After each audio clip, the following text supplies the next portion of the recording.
एक समय की बात है, पहाड़ों के बीच बसे एक शांत मठ में दो मोंग रहते थे, मास्टर कोजी और उनके शिष्य यंग यूजी। उन्होंने अपना जीवन जैन शिक्षाओं के अध्ययन और अभ्यास के लिए समर्पित कर दिया और अपने हर काम में ज्ञान और करुणा को शामिल करने का प्रयास किया। एक गर्मी के दिन, जब मास्टर कोजी और यंग यूजी धूल भरे रास्ते पर चल रहे थे, तो उन्हें एक तेज बहती नदी मिली। नदी के किनारे एक परेशान महिला खड़ी थी, जो उत्सुकता से दूसरी तरफ जाने का रास्ता खोज रही थी। बिना किसी हिचकिचाहट के मास्टर कोजी ने महिला के पास जाकर पूछा, क्या तुम्हें कुछ परेशानी है प्रिय? महिला ने आह भरते हुए जवाब दिया, मुझे अपने बेटे की शादी में शामिल होने के लिए नदी पार करनी है, लेकिन मुझे डर है कि मैं तैर नहीं सकती और कोई पुल भी नजर नहीं आ रहा है।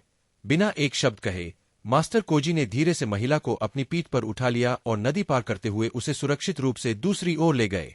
जब वे किनारे पर पहुंचे तो उन्होंने उसे धीरे से बैठाया और मुस्कुराते हुए उसे विदा किया। जैसे जैसे वे अपनी यात्रा जारी रखते गए, यंग यूजी अब अपनी उलझन को और नहीं रोक पाए। गुरु, उन्होंने पूछा, आप उस महिला को नदी के उस पार क्यों ले गए? हमारी शिक्षा हमें महिलाओं को छूने से मना करती है, फिर भी आपने उसकी मदद करने में संकोच नहीं किया। गुरु कोजी ने रुककर अपने शिष्य को एक जानकार मुस्कान के साथ देखा। आह यूजी, उन्होंने धीरे से कहा, मैंने उस महिला को नदी के उस पार ले जाकर दूसरी तरफ छोड़ दिया, लेकिन ऐसा लगता है कि आप तब से उसे अपने मन में लिए हुए हैं। यंग यूजी की आंखें चौड़ी हो गई, क्योंकि उन्हें इस घटना से अपने लगाव की गहराई का एहसास हुआ।